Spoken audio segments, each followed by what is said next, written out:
everybody. It is Monday, November 11th. 88 days sober today. In case you're wondering, I'm at my mom's house. I stayed the night at my mom's house last night so I can visit Blake. And it's been a while since I got to hang out with him, for longer than just a little bit. So wanted to visit and talk about the stuff that happened yesterday, how he was feeling about it. It's important to me. I don't like people disrespecting my children. I want to make sure they're handling it right, even though it's something kind of little. I mean, it may seem small, but I don't know, as a parent, it's not small to me, right? This is somebody that's supposed to be his grandpa. You don't talk to a kid that way, but anyways, it's a new day.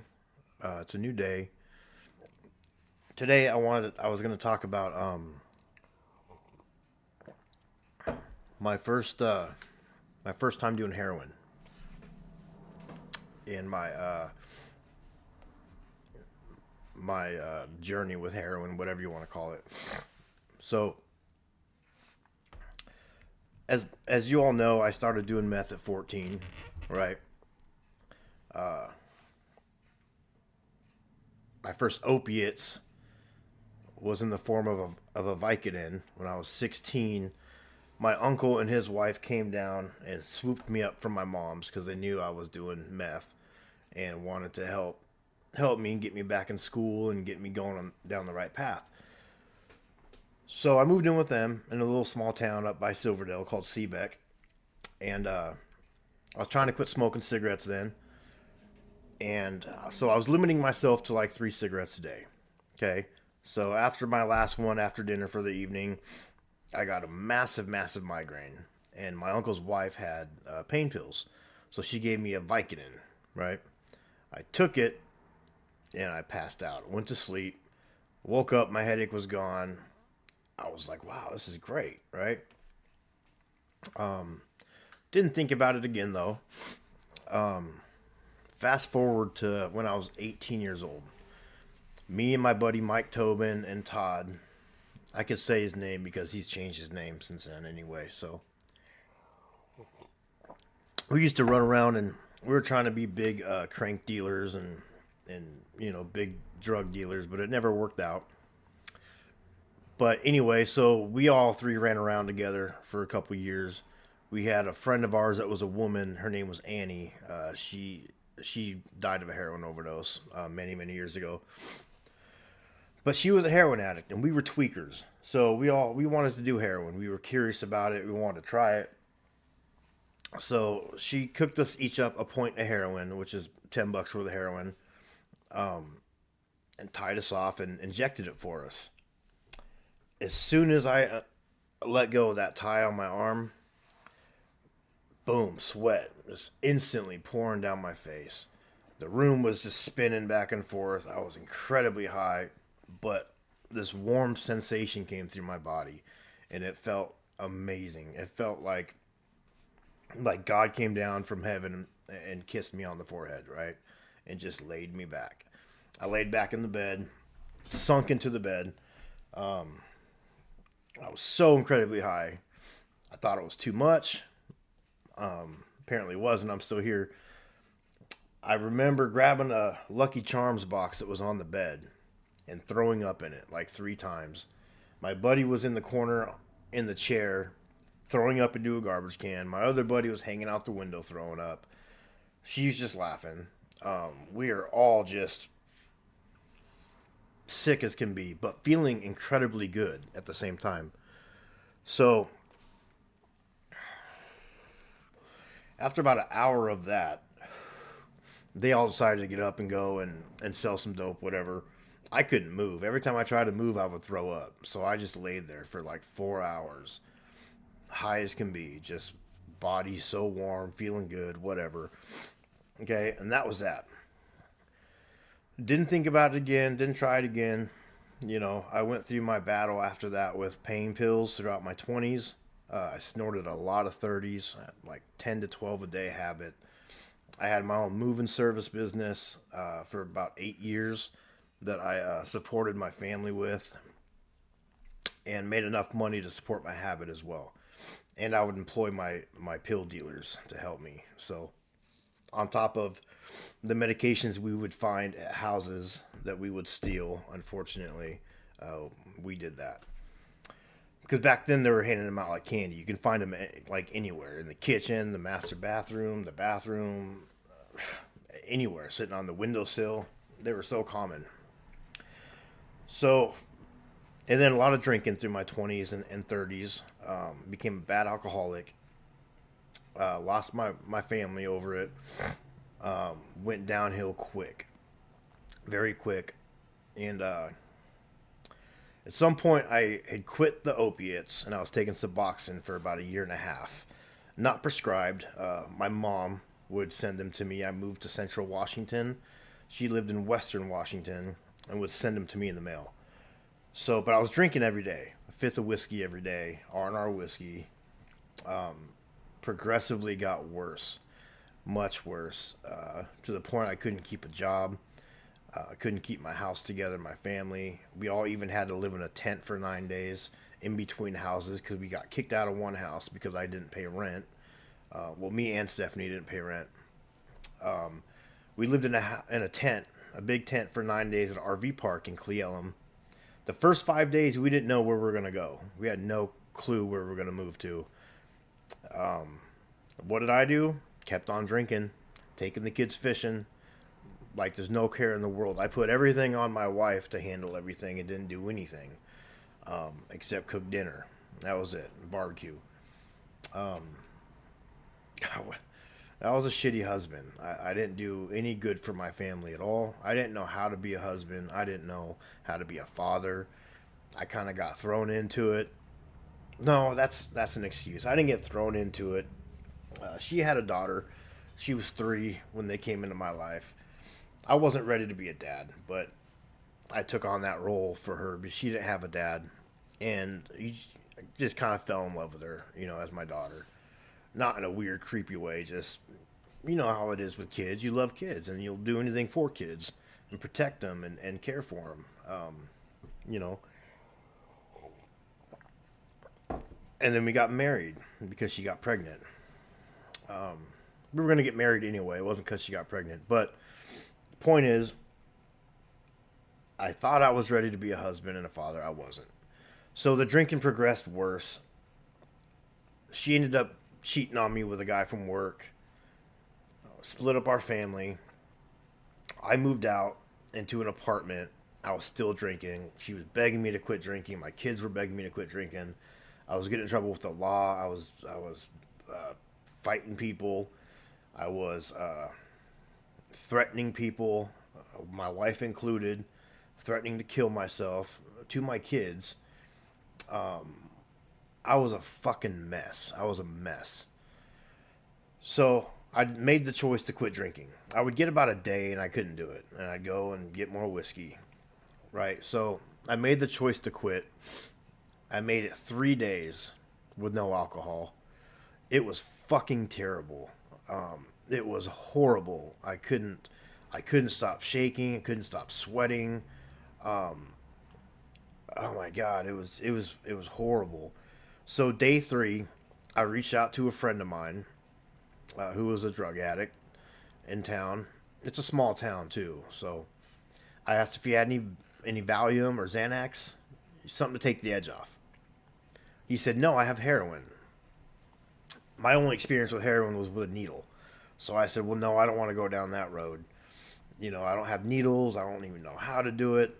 And he said, no, you can smoke it. Some foil in a hollowed out pen or a straw. So at this point, I was desperate. I was like, fuck it. I'll do anything to feel better right now. So I said, all right. I got some. I did it. Boom. That was it, man. I was a new man. I felt good. I was immediately strong again. I felt fixed, right? I fixed all my problems. Not just my problem with alcohol. it fixed my life problems. Boy, it was my new best friend. It made me feel good. It made me feel superior. It made me feel confident. It made me energized, which is weird to some because I wasn't one of them heroin addicts where I would do it and nod off and just sleep, right? It gave me energy. Same with the pain pills. I would take them, and I'd be amped up, perked out to the max, as me and my buddy used to call it. Same with like, well, see, opposite of things oppositely like affect me. Like with meth, I would calm down, right? I would just focus and zone in. Like if I was to take, I should be on Adderall probably right now because like it makes me focus better. But I can't take Adderall because I'll abuse the shit out of it. And if I do enough other things, natural things, I could focus. I just have to really practice at it and try. But you can do anything you practice on doing. So I do the heroin. Now I have a new problem, okay? Because when that bag ran out the next day, I was back to feeling like shit again because I was still coming off the alcohol. I wasn't dope sick yet. So I did it a few more days, and that's all it takes. 3-4 days, and then you start to get sick if you don't have it. At this time, I'm working at a hardware and rental store, a tool rental store in this little small town. I then start stealing from my job. Money out of the register. I would do fake returns. I would take something off the shelf and enter it in as a return. It was a small town. It wasn't a big corporation like Home Depot.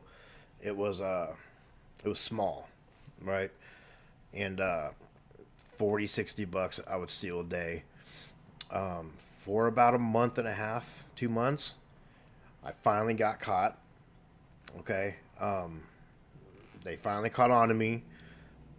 Went to work one day, brought me in the back, showed me the video camera of me pocketing some money, and he gave me a choice. It was payday also. I went to go pick up my check. And I was dope sick that day. Right? I was going to get my check so I can pay off my dealer and I can get some more dope.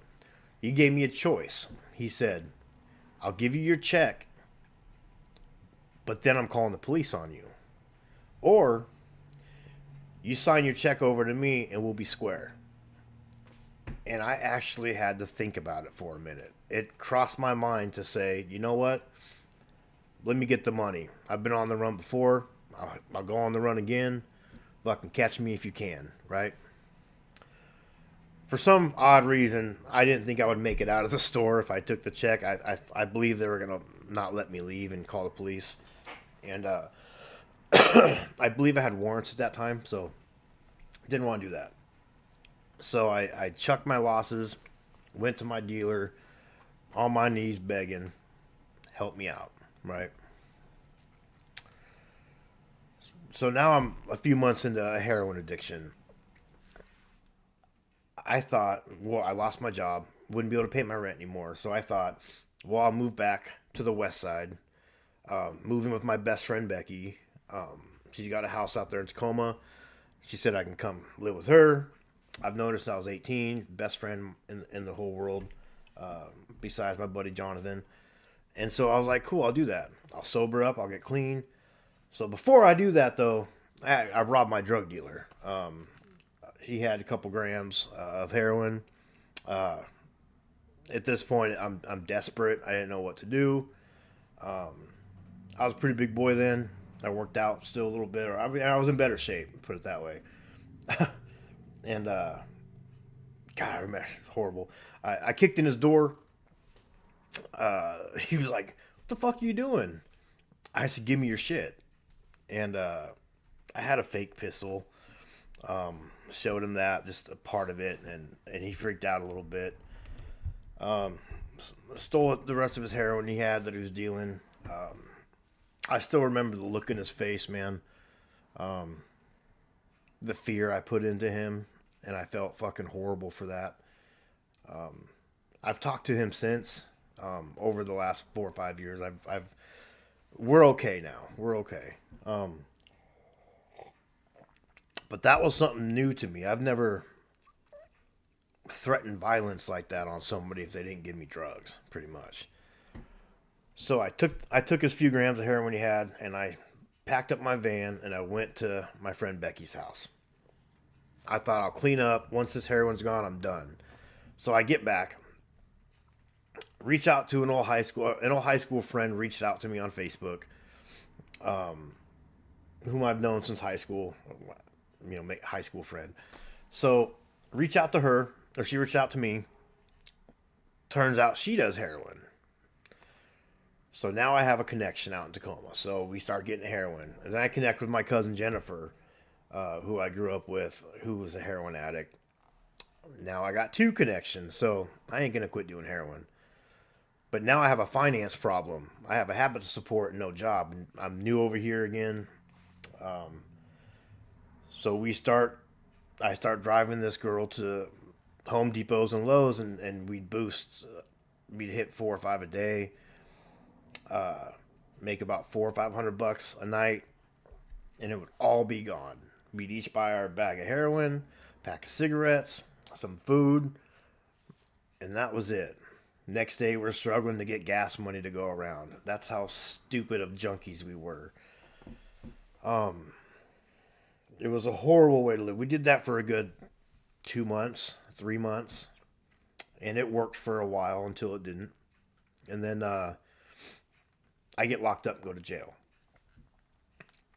I get arrested. I get booked in the West Side. So I go to Pierce County or SCORE, King County, RJC, and then I get bussed over the mountains to Kittitas County. Now I'm there for a few weeks. I get out, take a Greyhound back to Tacoma. Her and her husband are waiting for me. I get high again, like an idiot. I just had like 21 days sober, 25 days sober, and fuck it up.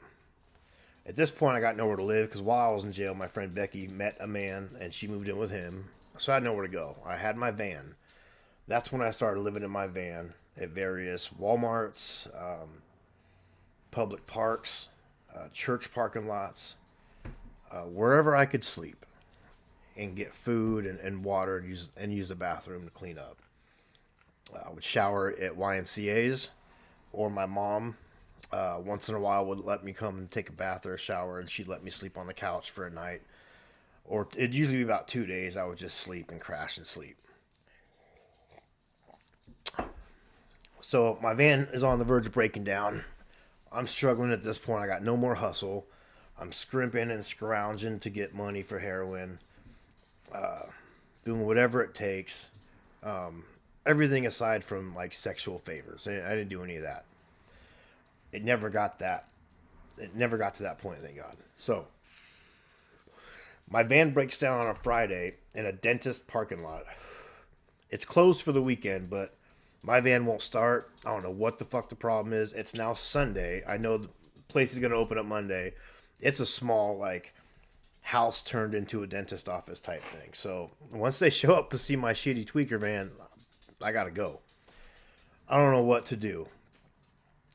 So I got some heroin. I'm tying off. I'm getting ready to inject the heroin. My mom pulls in, and she saw me getting ready to shoot up. She didn't know I used needles then. The look on her face broke my heart. Broke my fucking heart. And then she said, well, what are you going to do? I said, I don't know. I have no idea, Mom. I don't know what to do. And she says, do you want to go to treatment?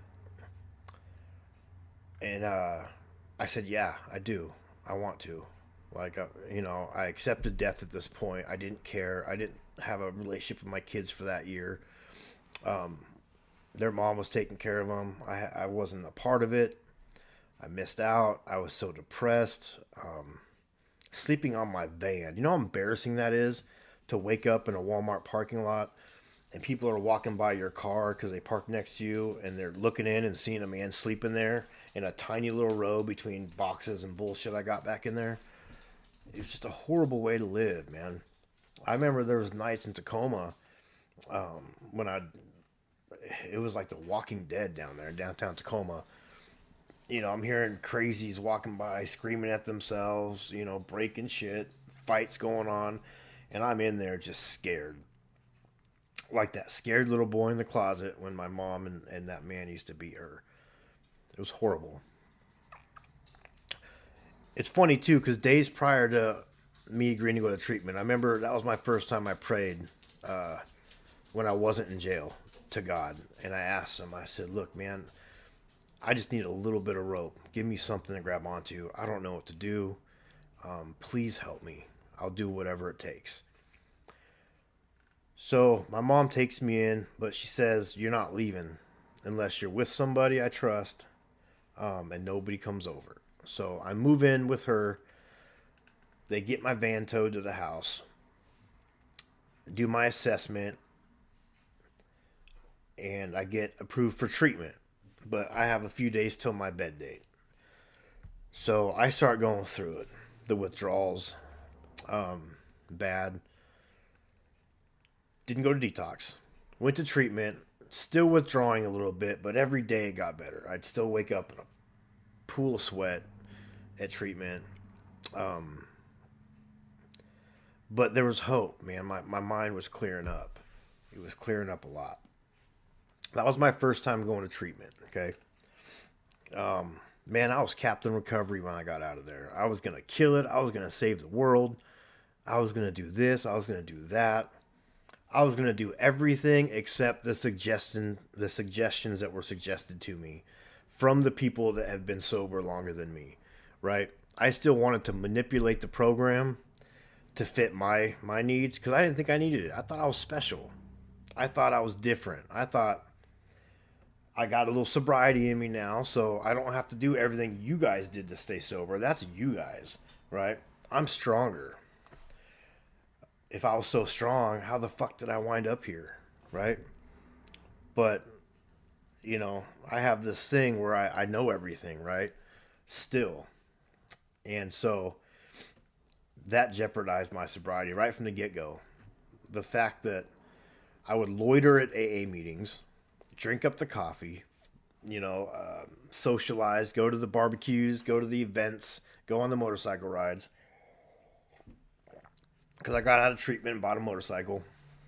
I gained a little weight. And so somebody was like, well, get a bike, and exercise. So I go and buy a motorcycle. Wrong kind of bike, but whatever. I heard you can burn 600 calories an hour up to ride a motorcycle. So life's good, man. I'm at my mom's. I got a job. Things are good again. That's where I fuck up, man. That's where I get about 4, 5, 6 months and I relapse because I get everything back that I lost. My life is good. I can afford a moderate little weekend habit of heroin. So there was quite a few relapses in between 2018 when I first went to treatment up until just a few years ago. So I don't know if you guys ever heard of the Vivitrol shot. It's a shot you get once a month, and it's all naloxone. It blocks the opiates. It's alcoholics use it as well, because if you drink on it, it makes you sick or whatever. So this stuff, you get a shot once a month, and it blocks the effects of opiates, right? You have a high chance to overdose because if you do heroin, you don't feel it. And so people tend to do more so they can feel it, and they overdose, right? But you have to be a week sober to get this shot. Because if you have any opiates in your system when you get this shot, it rips the opiates from the opiate receptors. So instead of going through withdrawals in phases like you do, you get all of them at once. And they come hard, they come fast, and they hurt bad. So after a long relapse, after treatment, about a year of shooting heroin. I talked about it in my suicide attempts when I wrote the note and tried to overdose myself.